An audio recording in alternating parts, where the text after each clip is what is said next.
Hello प्यारे बच्चों, अस्सलाम वालेकुम। तो कैसे हैं आप सब? उम्मीद करता हूं कि आप लोग बहुत बेहतर होंगे। आप लोगों को कल कवायद में क्या आ सकता है, इम्तिहान में क्या पूछा जाता है, वो तो मैंने आप लोगों को बता ही दिया है।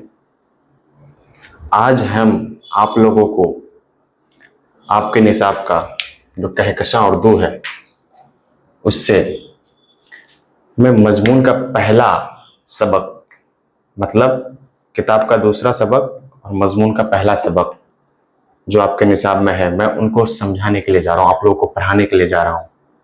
सबसे पहले हम उसमें पढ़ेंगे कि मजमून क्या होता है। आप लोगों को पहले मजमून समझाना है कि मजमून होता क्या है, मजमून में क्या चीज़ है, कैसे पढ़ाई बताई जाती है, क्या लिखी जाती है, वो मैं आप लोगों को यहाँ बताने जा रहा हूँ। तो आप लोग ध्यान से सुनिए और देखिए। मैं शुरू करता हूँ। सबसे पहले मजमून, मजमून क्या होता है? मजमून किसी भी मौजू के बारे में अपने ख़यालात, मालूमात और जज्बात को तरतीब के साथ तहरीरी शक्ल में बयान करने को मजमून कहते हैं।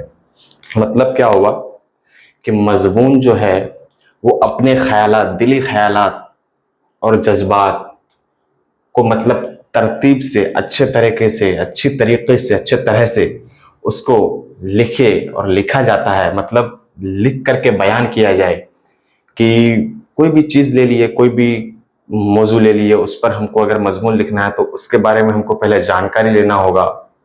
उसको अच्छे तरह से जज्बाती और हर एक चीज़ तरतीब के साथ लिखेंगे, उन्हीं को हम मजमून कहेंगे। मजमून समझ लिए कि मजमून किसे कहते हैं। तो मजमून किसी भी मौजू के बारे में अपने ख्यालात और मालूमात, जज्बात को तरतीब से तहरीरी, मतलब लिखावटी, तहरीरी के माने लिखावटी होता है, समझे? तहरीरी के माने लिखावट, समझे? लिखकर शक्ल में बयान, मतलब बयान करने को ही मजमून कहते हैं। ठीक। गैर अफसानवी में ये क्या होता है? मजमून गैर अफसानवी होता है, गैर अफसानवी अदब होता है। ठीक। तो गैर अफसानवी अदब से ताल्लुक रखने वाला यह सिर्फ अपने खूबियों के वजह से, मतलब क्या है कि ये जो सिंफ है ये गैर अफसानवी अदब से ताल्लुक रखता है। ठीक। ये सिंफ अपने खूबियों की वजह से बड़ा अहम रहा है। मतलब ये अपना खूबी, अपना समझे, खूबियों की वजह से, मतलब सही, मतलब ये क्या कहता है, तरीका वगैरह, अपना खूबियों की वजह से वो क्या रहा है, बड़ा अहम रहा है। ठीक। मजमून निगार कहता है, मजमून निगार जब मजमून लिखते हैं, लिखते तो उसका तहरीरी अंदाज, मतलब क्या हुआ कि जब कोई मजमून निगार जो मजमून लिखता है उसको मजमून निगार कहते हैं। ठीक। तो उसमें क्या कहता है कि जब कोई मजमून निगार मजमून लिखे तो उसका तहरीरी अंदाज आलिमाना होना चाहिए।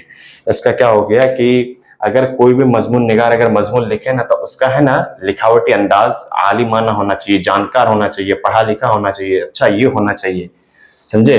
तो उसी को क्या कहता है कि मजमून लिखे उसका तहरीरी अंदाज आलिमाना हो। और मजमून निगार से ये भी कहा जाता है कि वो अपनी बातों को तरीके से बयान करे। मजमून निगार जब मजमून लिखता है ना तो उनको ये भी बात कहा जाता है, उसको ये भी कहा जाता है कि मजमून जब तुम लिखते हो तो अपने बातों को एक अच्छी तरीके से लिखो ताकि जो पढ़े तो उसको पढ़ने वाले को समझ में आ जाए। ये कहता है मजमून निगार को। ठीक। बयान करें और वह अपने मौजू को अच्छे तरह से समझाता, समझा, वही भी बोले ना कि अच्छे तरह से समझ में आ जाए, जो पढ़े तो उसको समझ में आ जाए। वही बात यहाँ पे बोला कि अपने मौजू को अच्छे तरह से समझाता हो, समझाना हो, समझाता हो। ठीक। मजमून की बहुत सी किस्म होता है। मजमून जो होता है, मजमून की बहुत सारे किस्म होता है, लेकिन कुछ किस्में ऐसा है जो यहाँ पे दिया हुआ है। बहुत सारे किस्म होते हैं लेकिन सबको यहाँ पे बयान नहीं किया गया है, तो यहाँ पे कुछ ही किस्म को लिया गया है। मजमून की बहुत सारे किस्म होते हैं। कुछ मजमून ऐसे होते हैं जिसको अंदाज तहरीरी की वजह से इन्हें अलग पहचान देता है। मतलब क्या हो गया कि कुछ मजमून ऐसा होता है कि उसका अंदाज, उसका लहजा है ना, उसका तहरीरी अंदाज, लिखना अच्छा, लिखने के लिए अच्छा जो होता है, उनको है ना अलग उसका पहचान बन जाता है। मतलब क्या होता है कि जब कोई मजमून, बहुत सारे किस्म है लेकिन कुछ ऐसा मजमून होता है, कॉमन मजमून, जिसका लिखने का तरीका थोड़ा सा अच्छा होता है, अलग रहता है, तहरीरी वजह से उनको लिखावटी तरीके से उन्हें अच्छे वजह के वजह से उन्हें अलग पहचाना जाता है। ठीक, मसलन किसी किताब, शायर, अदब या किसी चीज की खूबियों या खामियों को बयान की जाए। सीधा सीधी जान जाइए कि कोई भी शायर है, किताब है, क्या कहता है, किताब है, उसमें अगर किसी भी खूबी और खामियों को बयान किया जाए, क्या होता है कि उसमें खूबी और खामियों को बयान किया जाए ना, तो उससे क्या कहेंगे हम, उसे हम तनकीदी मजमून कहेंगे। ठीक, ये तनकीदी मजमून कहते हैं। ठीक, और जिसके लिखने वाला का नजर इल्मी हो और तहरीरी अंदाज आलिमाना हो उनका हो, उसे इल्मी मजमून कहते हैं। मतलब क्या कहता है कि और एक ऐसा मजमून होता है जिसको लिखने वाला का नजर इल्मी हो, मतलब लिखने वाला का नजर जो हो वो इल्मी हो, आलिमत मतलब आलिम टाइप का लिखने वाला हो, नजर इल्मी हो, और तहरीरी अंदाज आलिमाना हो, मतलब पढ़ा लिखा भी हो, शान का हो, पढ़ा लिखा मतलब आलिमाना शान का हो। इसे क्या कहता है, इल्मी मजमून कहते हैं। कौन सा मजमून कहते हैं, जिसका अंदाज आलिमाना होता है, आलिमाना शान का होता है, उसे क्या कहते हैं, इल्मी मजमून कहते हैं। एक यहाँ पे इल्मी मजमून भी आ गया, इल्मी मजमून कहते हैं। और फिर दूसरा आगे है कि जिस मजमून के लिखने वाला मतलब जिस मजमून के लिखने वाला जरीफाना रूह, जरीफाना क्या हो जाता है, मजाकिया टाइप का, कुछ मजाक टाइप का एकदम मजमून लिख दिए, उसको जरीफाना कहते हैं। ठीक, तो वही कहता है कि मजमून के वाला मतलब कहता है जिस मजमून के लिखने वाला जरीफाना रुख का मतलब मजाकिया मजाकिया इख्तियार करे, उसे जरीफाना मजमून कहते हैं, उसे जरीफाना मजमून कहते हैं। ठीक, अब गैर अफसानवी नसर में मतलब क्या होता है, गैर अफसानवी है ना, ये मजमून जो है गैर अफसानवी अदब है, तो गैर अफसानवी नसर में इसलिए अहम था क्योंकि इसको हर तरह के मौज़ूआत पर लिखा जा सकता है। यह मजमून जो होता है इसको हर तरह के मौज़ूआत पर लिखा जा सकता है, हर मौजू पर लिखा जा सकता है। ठीक, इसका जो है कब से लिखा जा रहा है, उस समय से ही उसी टाइप का है, मतलब मजाकिया टाइप का, और क्या कहता है, इल्मी तनकीदी बहुत सारी। तो सर सैयद जो बहुत बड़े ये थे, पढ़े लिखे विद्वान थे, उन्होंने भी बहुत सारी किताबें लिखी है। सर सैयद की तहरीक से लेकर के और शिबली नौमानी, हाली शिबली, ये सब क्या ये है, क्या कहता है, किताब लिखे हुए हैं बहुत सारी इन्होंने, क्या कहता है, सबक वगैरह बहुत सारी किताबें लिखी है। उन्हीं लोगों के जमाने से जमाने तक उर्दू अदब में मजमून निगार को खास अहमियत दिया गया है। उन्हीं लोगों के ज़माने से ही मजमून निगार को बहुत बड़ा खास अहमियत हासिल रही है। और वक्त के साथ इसमें नई किस्में पैदा होती रही है। मतलब क्या कहता है, वक्त आता गया, इसमें नई नई किस्में पैदा होता रहा है, अब भी हो रहा है। क्या, तो कैसा लगा आप लोगों को, समझ में आ ही गया होगा मेरे ख्याल से। मैं आप लोगों को एक बार और समझा दूंगा कि मजमून किसी भी ख्यालात में अपने तरह से बोल देता हूँ कि मजमून जो होता है वो किसी के बारे, कोई भी मौजू के बारे में, मतलब अपने आप में दिल अंदाज, अच्छा इल्म, मालूमात और जज्बात को लेकर के साथ तहरीरी शक्ल में लिखते हैं, उन्हें ही मजमून कहते हैं। मजमून के बहुत सारे किस्में होते हैं, लेकिन हम लोगों ने कुछ कुछ कॉमन पढ़ा। क्या पढ़ा, इल्मी मजमून पढ़ा, तनकीदी मजाकिया मतलब ये पढ़ा, उसके बाद क्या कहता है, जरीफाना मजमून पढ़ा, ये सब हम लोगों ने पढ़ा। ठीक, तो फिर आगे हम लोग पढ़ेंगे जो आपके मजमून लिखे हैं उनके बारे में हम लोग पढ़ेंगे, ख्वाजा हसन निजामी के बारे में। ठीक, हाँ तो बच्चों, अभी हम लोगों ने मजमून पढ़ लिया, तो मजमून क्या होता है। अब हम लोग पढ़ेंगे जो मजमून आपको लिखा है उनके बारे में, जिनका नाम है ख्वाजा हसन निजामी।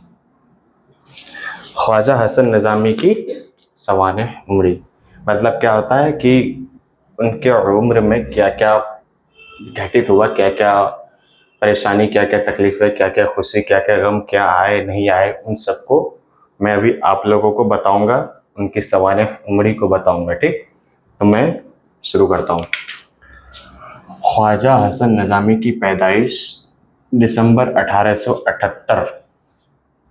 पहला क्वेश्चन आपका हो जाएगा कि ख्वाजा हसन निजामी की पैदाइश कब हुई, तो 1878 में उनकी पैदाइश हुई। ठीक, कहाँ हुई? तो अंदरवन कोट बस्ती में, हजरत निजामुद्दीन में हुआ था।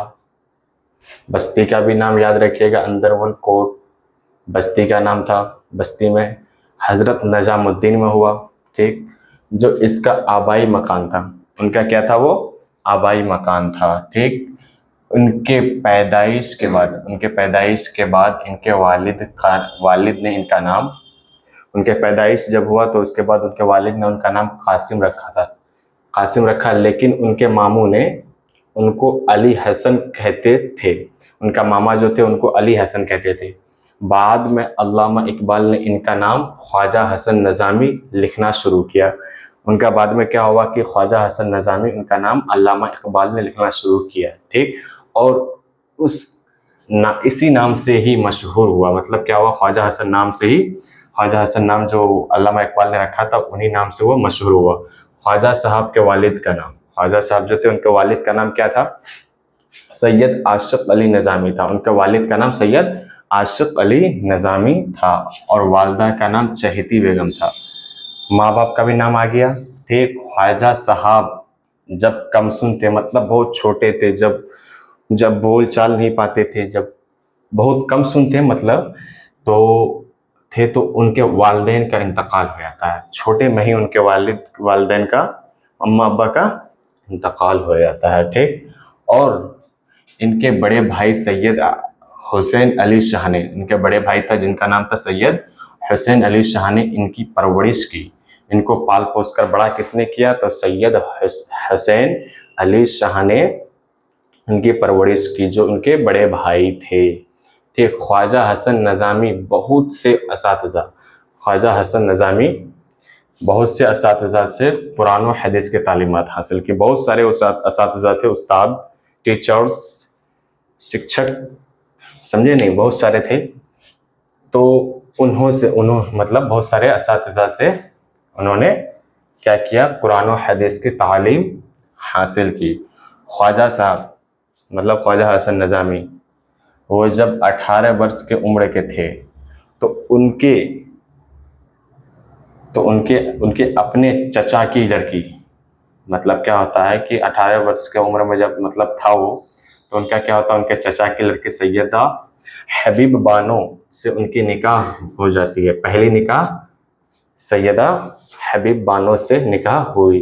ठीक, पहली बीवी के इंतकाल के बाद, वो बीवी क्या, जैसे इनका इंतकाल हुआ सैयदा हबीब बानो से, तो उनके इंतकाल हो गया, उनका क्या हुआ? इंतकाल हो गया।